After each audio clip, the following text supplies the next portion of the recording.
Assalamualaikum warahmatullahi wabarakatuh.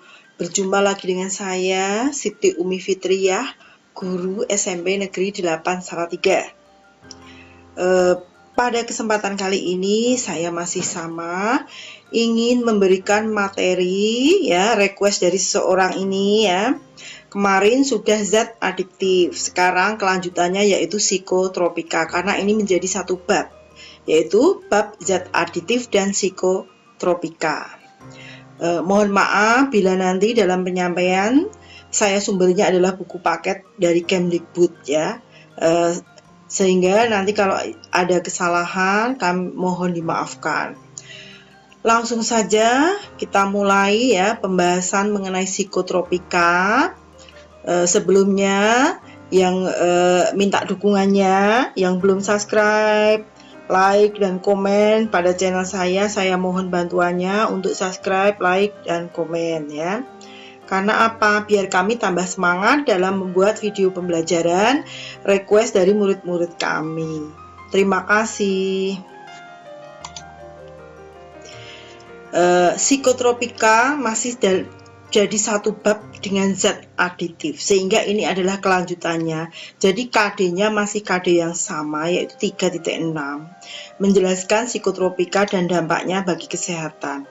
Kemudian indikatornya juga sama, menyebutkan jenis-jenis psikotropika, menjelaskan cara kerja psikotropika dan dampak penggunaan psikotropika. Pengertian psikotropika sendiri adalah obat, baik alamiah maupun buatan, bukan narkotika yang bersifat atau berkhasiat psikoaktif melalui pengaruh selektif pada susunan saraf.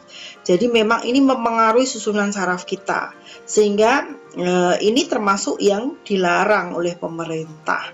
Jadi apa yang saya paparkan nanti tolong jangan kepo, jangan penasaran untuk dikonsumsi. Ini adalah pelanggaran ya. Tolong jauhi zat-zat atau obat-obat yang ada di dalamnya nanti, biar kalian semua hidup sehat. Kemudian berdasarkan fungsinya, ini psikotropika itu dibagi menjadi 3, yaitu yang pertama obat stimulan atau obat perangsang, 2 obat depresan atau obat penenang, dan yang ketiga adalah obat halusinogen atau khayalan. Marilah kita ikuti satu persatu penjelasan dari psikotropika ini. Yang pertama yaitu stimulan. Ya. Stimulan sendiri apa? Dari kata stimulus, merangsang, perangsang ya berarti ya. Berfungsi memberikan rangsangan kepada saraf sehingga dapat menimbulkan efek lebih percaya diri ya. Contohnya di sini adalah yang pertama nikotin. Nah, nikotin itu sebenarnya punya dampak positif. Dampak positifnya apa? Tahan kantuk dan lebih aktif. Tetapi ada yang negatif. Ini yang saya beri warna yang berbeda. Ini adalah yang dampak negatifnya. Menyebabkan kanker paru-paru, jelas karena ini menyatu dengan rokok ya.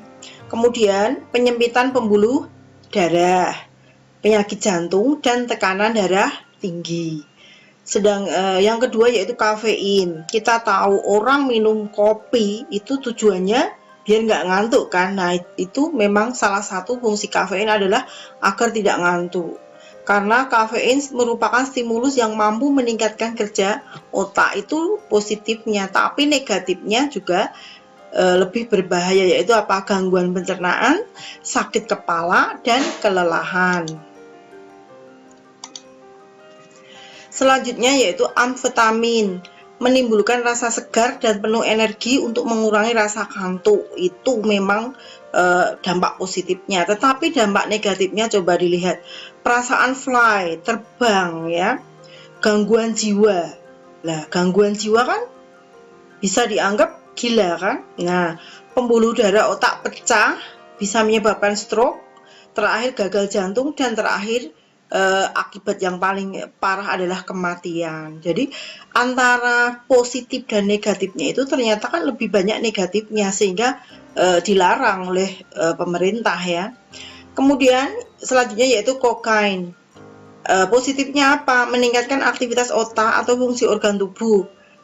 Mempunyai rasa percaya diri meningkat, banyak bicara, rasa lelah hilang, tidur berkurang, ya, paham curiga atau paranoid. Nah, memang fungsi positifnya banyak, tetapi lihat negatifnya juga. Kurang gizi karena apa? Nafsu makannya nggak ada, anemia, ya. Kemudian sekat hidung berlubang, gangguan jiwa psikotik, gangguan jiwa. Lama-lama sarafnya kena. Kalau sudah sarafnya gila.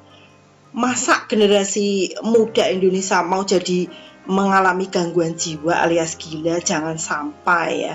Jadi kokain jangan dikonsumsi. Kemudian yang kedua yaitu depresan, dari kata depresi, tekanan batin. Nah, kita bahas. Obat yang dapat menekan sistem saraf atau kerja otak dan aktivitas tubuh lain sehingga apa? Pemakaiannya merasa ngantuk dan tingkat kesadarannya turun. Jadi otak ini kesadarannya turun ya, blank lah istilahnya. Contohnya barbiturat atau obat tidur mengakibatkan mudah tertidur lelap, menghilangkan stres. Iya, tidur kan stresnya hilang, udah nggak mikir lagi. Perasaan tenang, otot-otot mengendur. Ini positifnya. Coba negatifnya. Gangguan bicara pelo, ya, suaranya nanti pelo. Persepsi terganggu ya. Apa yang dipikirkan, apa yang ditindakan, yang dilakukan itu berbeda. Persepsinya itu berbeda. Jalannya sempoyongan, saya kayak orang mabuk, tertekan pernafasannya, koma, dan akibat yang paling akhir adalah kematian. Nah, itu jelas semuanya itu banyak negatifnya daripada positifnya. Kemudian ini tuh saya masih ingat, ini mahasiswa-mahasiswa dulu kalau mau ujian ini pada minum ini obat tidur, bisa tidur, kemudian 2 hari kemudian setelah ujian mau belajar. Nah, ini ya, ternyata kebiasaan seperti ini tidak bagus ya. Kemudian alkohol itu memang ada positifnya selain untuk desinfektan ya. Kalau untuk dikonsumsi sendiri itu menurunkan resiko pikun, jadi resiko pikun bisa dikurangi. Tapi ingat, yang negatifnya lebih banyak. Dilihat ini ya, mabuk, mengalami penurunan kesadaran, ya, otaknya kendali dengan otak besar itu nggak ada, sehingga apa? Penurunan kesadaran, menekan kerja otak, depresensia, mengalami depresi, penekanan otak, kemampuan belajar dan mengingat rendah, kerusakan hati, kelenjar getah lambung, otak, jantung, meningkatkan resiko terkena kanker. Alkohol itu nggak ada baik-baiknya, tolong jangan dikonsumsi. Kita cukup tahu saja ya. Ini gambarnya. Kemudian yang ini masih kelanjutan dari depresan ya. Selanjutnya yaitu magadon atau nipam, untuk mengurangi perasaan cemas, panik hingga sulit tidur. Tetapi negatifnya dilihat, hipotensi, tekanan darah tinggi, pingsan, palpitasi, itu loh, detak jantung yang tidak teratur, kadang cepat kadang lambat ya, ruam atau pruritus, ini gatal-gatal, gangguan pencernaan ya, ini perubahan libido atau ya tahu sendiri ya libido. Kemudian morfin, positifnya apa? Penghilang rasa sakit, menimbulkan rasa ngantuk, menimbulkan rasa bahagia karena terus tertidur. Tetapi negatifnya apa? Gangguan pernafasan dan bisa menyebabkan kematian. Selanjutnya sedatin atau pil BK. Positifnya menenangkan pikiran dan melemaskan otot-otot, nampak bahagia dan santai. Negatifnya menghambat sistem saraf pusat. Nah, yang diserang itu hampir semuanya adalah saraf pusat, kendali otak, sehingga orangnya menjadi terganggu. Makanya semua zat psikotropika sebagian besar dilarang ya, karena tidak bagus. Perilaku aneh, Ya, kan bisa gila, perilaku aneh, konsentrasi terganggu, jalan sempoyongan. Nah, kalau sudah konsentrasi terganggu, nah kira-kira bisa menjadi orang normal tidak? Makanya generasi muda no, tidak boleh mengonsumsi. Kemudian heroin. Positifnya apa? Hilang rasa nyeri, tidak tegang, rasa nyaman, euforik ya, diikuti perasaan seperti mimpi dan rasa ngantuk. Nah, tetapi negatifnya menyebabkan saraf terganggu ya, sarafnya keno ya, terganggu. Semuanya yang diserang adalah saraf ya. Komplikasi dan menimbulkan ketagihan pada akhirnya berujung kematian. Nah, dari tadi stimulan, kemudian depresan, kita tahu hampir semua yang diserang adalah saraf. Makanya ini benar-benar dilarang oleh pemerintah untuk dikonsumsi ya. Kemudian zat yang ketiga yaitu halusinogen, dari kata halusinasi, khayalan. Nah, menghayal itu nggak bagus. Kalau diteruskan nanti akan jadi orang gila ya.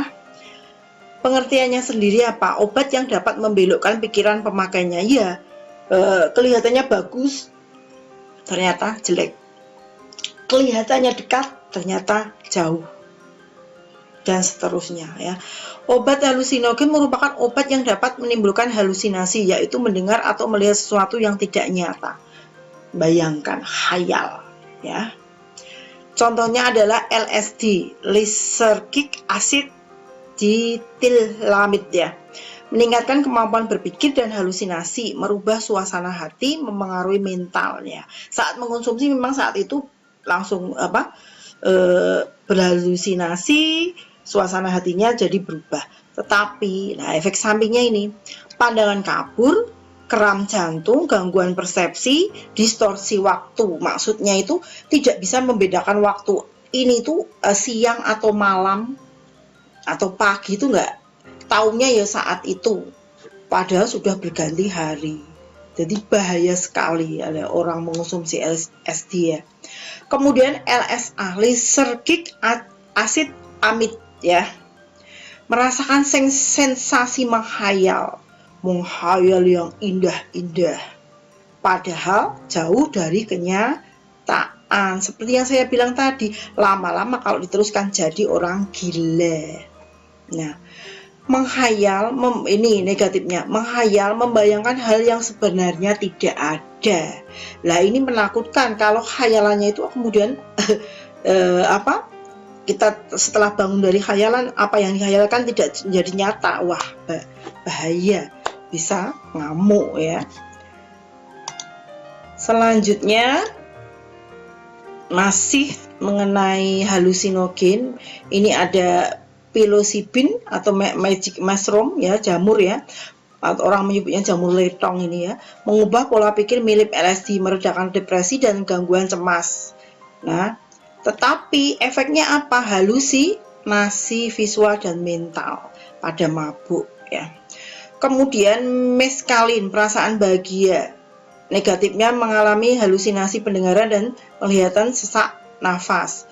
Kemudian marijuana atau ganja ini bahagia, euforia, bahagia sekali, mengurangi nyeri, kejang, mengatasi penyakit epilepsi. Tetapi negatifnya ini menimbulkan ketagihan, pada akhirnya akan berujung pada kematian. Saraf terganggu, tidak bisa membedakan waktu dan juga ruang.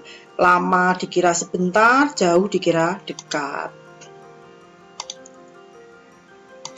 Nah, materi ini Ibu harapkan kalian mengambil saja hikmahnya, mana yang bagus, mana yang jelek.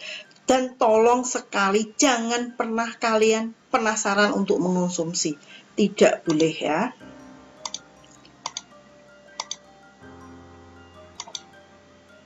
Demikian tadi paparan mengenai materi psikotropika.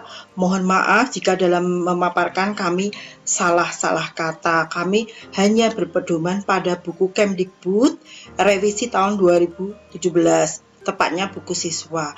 Saya akhiri. Terima kasih. Assalamualaikum warahmatullahi wabarakatuh.